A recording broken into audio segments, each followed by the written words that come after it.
सुप्रभात सभी छात्रों को। स्वावलंबन जो एकाकी है वो हमने पूर्ण किया। आज हम उनका अभ्यास सीखेंगे और स्वाध्याय सीखेंगे पूरा। तो अभ्यास में सबसे पहला प्रश्न है मौखिक प्रश्न। लड़का क्या मांग रहा था? तो उसका उत्तर है लड़का एक पैसा मांग रहा था। दूसरा प्रश्न, ईश्वर चंद्र जी ने लड़के को कितने पैसे दिए? ईश्वर चंद्र जी ने लड़के को 1 रुपया दिया। तीसरा प्रश्न, विद्यासागर ने लड़के को क्या करने की सलाह दी? तो विद्यासागर ने लड़के को पाठशाला जाने की सलाह दी। अब नेक्स्ट वाला प्रश्न, सही गलत। सही उत्तर के सामने टिक का निशान लगाए। हमने सही उत्तर के सामने हाईलाइट किया हुआ है, वो सही उत्तर है प्रश्न के।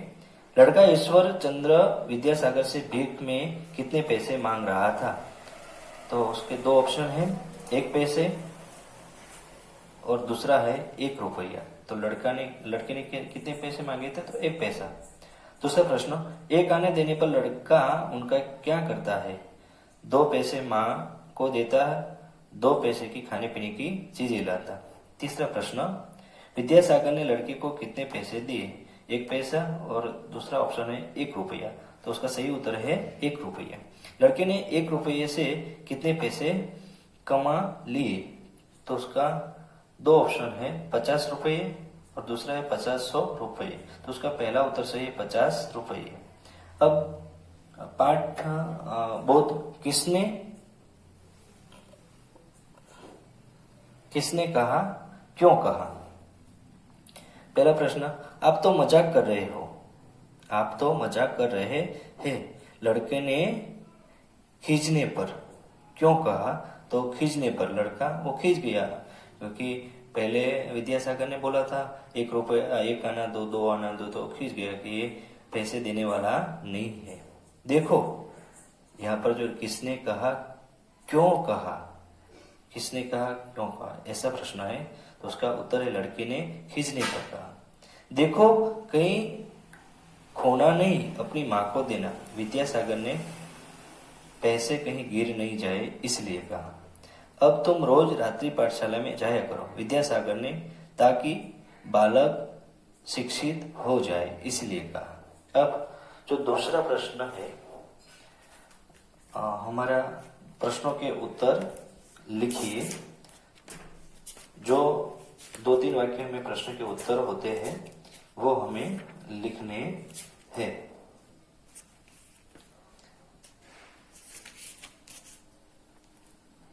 पहला प्रश्न, लड़का भीख क्यों मांग रहा था? तो उसका उत्तर है क्योंकि लड़के की माँ बीमार थी, पिता मर गए थे, उसे कोई काम नहीं देता था, इसीलिए लड़का भीख मांग रहा था। दूसरा प्रश्न, ईश्वर चंद्र विद्यासागर कौन थे? तो उसका उत्तर है ईश्वर चंद्र विद्यासागर एक समाज सेवक थे। तीसरा प्रश्न, लड़के ने 50 रुपये किस तरह जमा किए? तो उसका उत्तर है लड़के ने 15 आने के आम खरीद कर बेचे, कुछ अधिक पैसे मिल गए, फिर आम लाकर उसे बेचा। इस प्रकार करते करते 50 रुपये जमा किए। अब चौथा प्रश्न, इस पाठ से आपको क्या सीख मिलती है? तो उसका उत्तर है इस पाठ से हमें यह सीख मिलती है कि किसी की सहायता से मिले पैसों का हमें ईमानदारी से उपयोग कर उससे लाभ कमाकर उससे पैसे वापस कर देने चाहिए। आइए विचार करें। सही कथन के सामने हमें सही का निशान करना है और गलत कथन के सामने हमें गलत का निशान करना है। आप कैसे आदमी की सहायता करना सही समझते हैं? सही कथन के सामने ठीक का निशान लगाइए।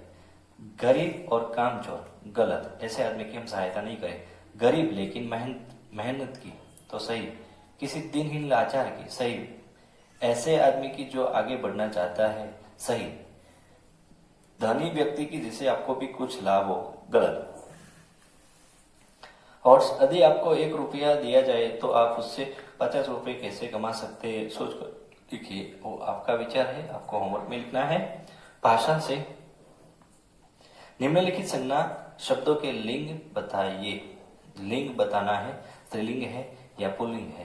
पैसा, पैसा कैसा है तो पुल्लिंग। पाठशाला कैसा है ऐसा हम नहीं बोल सकते, पाठशाला कैसी है तो स्त्रीलिंग। सड़क कैसी है तो स्त्रीलिंग। रुपया कैसी है ऐसा हम नहीं बोल सकते, रुपया कैसा है तो पुल्लिंग।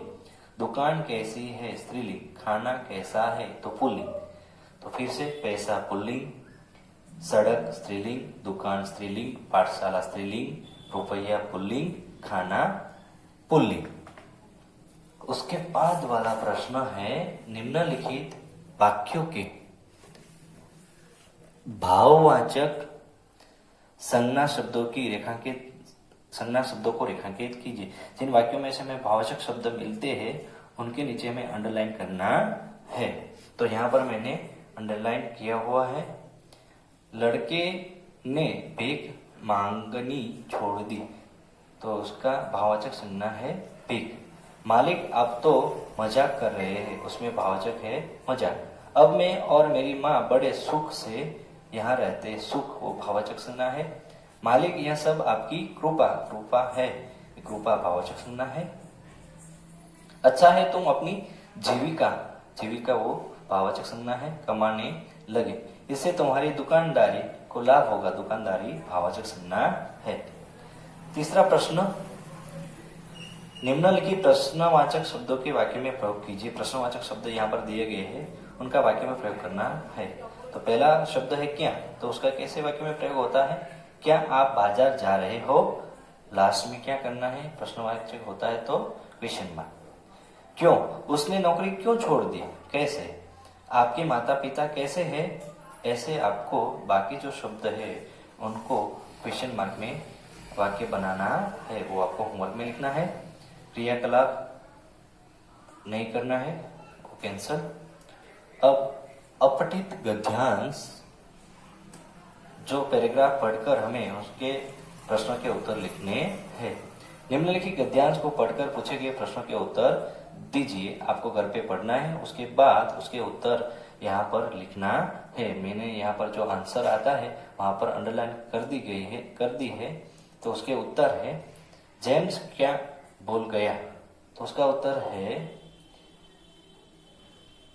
कि उसने चाय का पानी उबलने के लिए रखा है, वो भूल गया है। दूसरा प्रश्न, जेम्स का ध्यान कैसे भंग हुआ, सुसु की आवाज से उनका ध्यान भंग हुआ। तीसरा प्रश्न, ढक्कन के ऊपर उठने पर कैसी आवाज निकलती थी, तो ढक्कन के ऊपर उठते ही फस की आवाज निकलती होती है। सोच में डूब जाना मुहावरे का अपने वाक्य में प्रयोग कीजिए। तो उसका उत्तर है, बाढ़ आने से फसल के नष्ट हो जाने पर किसान सोच में डूब गया। उसका वाक्य है सोच में डूब जाने का, उसका वाक्य प्रयोग हमने कर दिया है। यहाँ पर हमारा जो छठा यूनिट है वो पूर्ण होता है। उसके बाद वाला यूनिट हम आपको नेक्स्ट वीडियो में समझाएंगे।